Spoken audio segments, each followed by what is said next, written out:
This dam that is causing this menace in Nigeria is a Cameroonian dam that is called Legdo.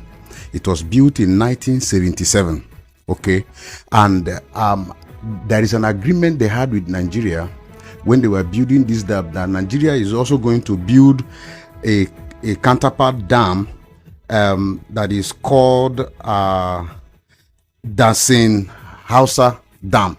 Okay, this dam we are supposed to be 2.5 size of this Lado dam that Cameroon has built already. Yes, that Cameroon has built. Now, this dam that was supposed to be built by Nigerian government, we are supposed to be the one and cushioning effect dam of the one that Cameroon has. And now this Cameroonian dam provides irrigation to at least over close to 15,000 irrigation farm. Okay, and these are own dam also supposed to provide irrigation to states like Adamawa, Benue, and all around that region. Yes, and also provide about 300 megawatts of electricity to that environment. But you see, Nigerian government, being a government that does not care about the life of the citizens, refuse to complete this dam, started and abandoned it. And to this effect, our people are being flooded. When Cameroon, and in 2013, Nigeria entered into another agreement with Cameroon that at least before you open this dam, because when there is an overflow, after it was opened in 2012, I think the first flood. Yes, in 2013 they had an agreement. And this agreement is that when the Cameroon dam is full and wants to release the excesses, that they should inform Nigerian government. For me, this is an irresponsibility, as long as I'm concerned, that the government chooses for Cameroonian government to inform them of when to open a dam and to prepare for the consequences, instead of building and completing a dam that they started since 1981. So it brings us to why we're asking this question, because we're aware that there is this work that can be done to completely avert the crisis that we're facing now. So why is the government not looking at doing it, one?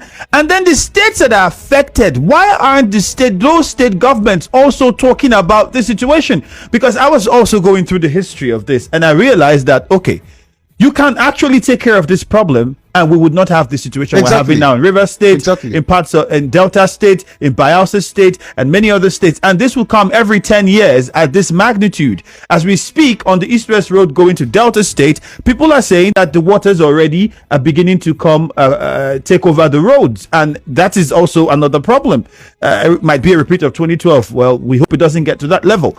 Why aren't these state governments affected also pushing to ensure that contract is revisited and the federal government does what is needed? That's why I said that it is a sheer irresponsibility on the part of those that govern Nigeria, because you can see that it is an aberration that in Nigeria, we prefer doing things that has to do with other citizens, completely outside Nigeria, than taking care of the people that we sworn to the Constitution to protect.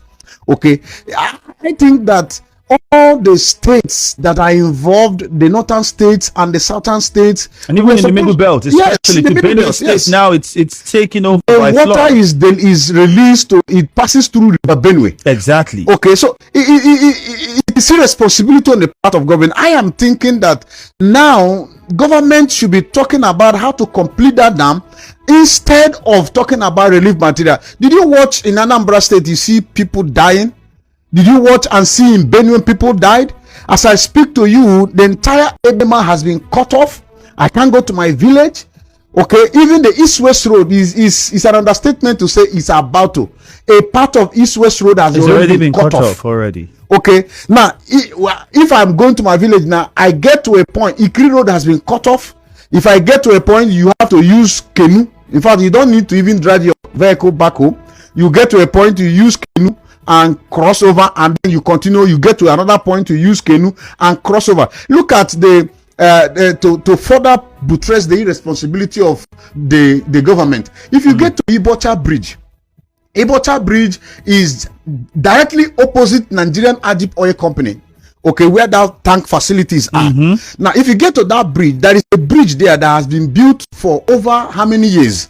And now, water overruns that bridge as a matter of annually. And now, Rivers State government, as a promise, as a electionary promise, told us that we are going to build another road, which they have been constructing since 7 years in office and have not completed. And if you get to that part of the bridge, the other side of the extension of the bridge is also constructed at a level where water also overruns it. It's irresponsibility. Okay, now that part of Ebematu is cut off. The part of Imo State you can go through Imo State is cut off. The part through River State is cut off. And yet, this is a part of River State that produce, like you will say, the golden fish that laid the golden egg.